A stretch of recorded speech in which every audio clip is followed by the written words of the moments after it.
عرض یہ ہے کہ انس کہتے ہیں کہ رسول اللہ صلی اللہ علیہ وآلہ وسلم امیر المؤمنین علیہ السلام کو ساتھ بلاتے تھے رات کو، پوری رات صبح تک، ہر رات ان کا یہ ہوتا تھا، امیر المؤمنین علیہ السلام کے ساتھ گفتگو کرتے تھے، کچھ عبادت میں، کچھ گفتگو عبادت۔ اور پھر اس کے بعد نماز صبح کے بعد بھی سب سے پہلے کون آتا تھا؟ جب گھر جاتے تھے سب سے پہلے ان کے پاس کون آتا تھا؟ امیر المؤمنین علیہ السلام۔ تو حدیث یہ ہے میرا محترم کہ ایک دن امیر المؤمنین علیہ السلام آئے کہ وہاں پر ان سے پہلے کون آیا؟ دحیہ کلبی۔ رسول پاک صلی اللہ علیہ وسلم کا سر مبارک دحیہ کلبی کے گود میں۔ اچھا، فقال السلام علیکم کیف اصبح رسول اللہ؟ فقال بخیر یا اخا رسول اللہ۔ امیر المؤمنین علیہ السلام نے فرمایا آپ پہ سلامتی ہو، رسول اللہ صلی اللہ علیہ وسلم کی کیا حالت ہے، کیسے ہیں؟ انہوں نے کہا کہ یا برادر رسول صلی اللہ علیہ وآلہ، بہترین الحمدللہ۔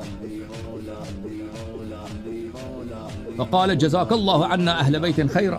امیر المؤمنین علیہ السلام نے دعا کی کہ دحیہ کلبی اللہ تعالیٰ آپ کو، ہم اہل بیت علیہ السلام کی جانب سے آپ کو بہترین جزائے خیر دے۔ قال لو دحیہ انی احبک و انی لک عندی مدحۃ ازفها الیک۔ دحیہ نے کہا کہ میں آپ کی تعریف کرنا چاہتا ہوں۔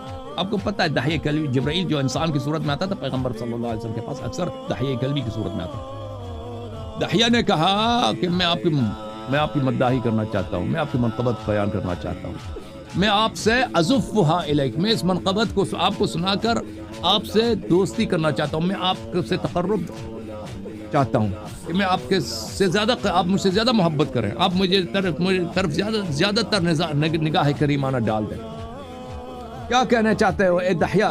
جبرائیل نے عرض کیا انت امیر المؤمنین وقائد الغر المحجلین، آپ ہی مؤمنین کے بادشاہ ہیں، آپ ہی روز قیامت میں سرخ روؤں کو، سفید روؤں کو، محروموں کو، خوش نصیبوں کو ہاتھ پکڑ کر جنت داخل کرنے والے ہیں، آپ ہی قسیم الجنت والنار ہیں۔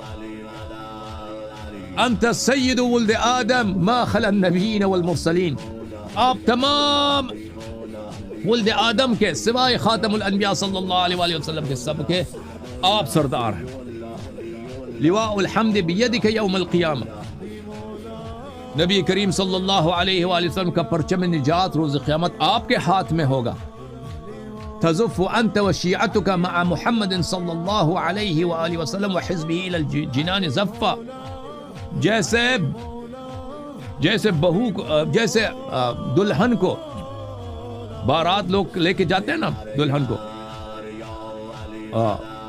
اسی طرح آپ اپنے شیعوں کے اسی طرح شان کے ساتھ، شوکت کے ساتھ، جیسے لوگ دلہن کو لے کے جاتے ہیں اس کے شوہر کے گھر، آپ اسی طرح اپنے شیعوں کو عزت کے ساتھ، سرفرازی کے ساتھ، فارمیلٹیز کے ساتھ، ملائکہ کے استقبال کے ساتھ، ملائکہ کے احترام کے ساتھ جنت لے کے جائیں گے اور ان کو داخل کریں گے۔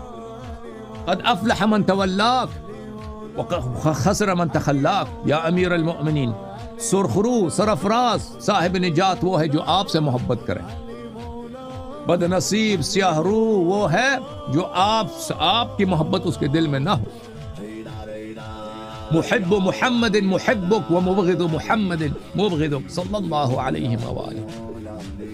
جبرائیل عرض کر رہا ہے کہ یا امیر المؤمنین، جو محمد صلی اللہ علیہ وآلہ وسلم سے محبت کرتا ہے وہ آپ سے محبت کرتا ہے، اور جو آپ سے بغض رکھتا ہے وہ محمد صلی اللہ علیہ وآلہ وسلم سے بغض رکھتا ہے۔ لن ینالہ شفاعت محمد، جو آپ سے بغض رکھے رسول پاک صلی اللہ علیہ وآلہ وسلم کبھی اس کی شفاعت نہیں کریں گے۔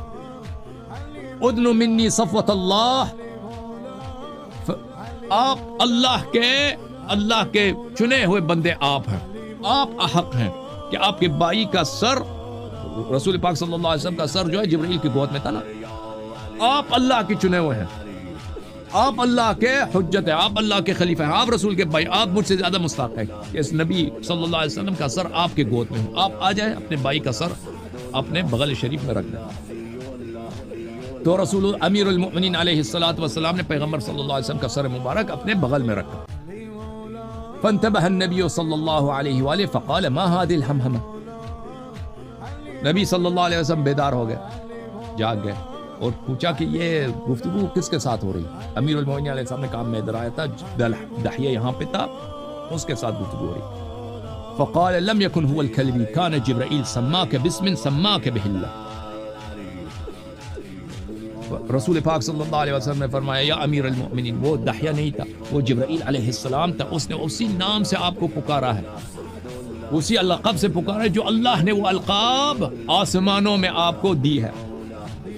وهو الذي القى محبتك في صدور المؤمنین، اللہ وہ رب العزت ہے کہ جس نے آپ کی محبت مؤمنین کے دلوں میں رکھا ہے، ورحبتك في صدور الکافرین، اور کفار کے دلوں میں آپ کی ہیبت. اللہ سپاہی صحابہ والو، امیر المؤمنین علیہ السلام کا نام سن کر کیسے وہ ڈر جاتے ہیں، فضائل سن کر کافی، ہاں وہ نہیں چاہتے نا، کہتے ہیں یہ حدیث نہ سناؤں.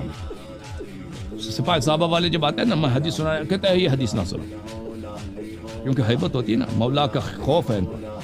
ہر کافر کے دل میں امیر المؤمنین علیہ السلام کی ہیبت، ان کا خوف، اور ہر شیعہ کے دل میں امیر المؤمنین علیہ السلام کی محبت.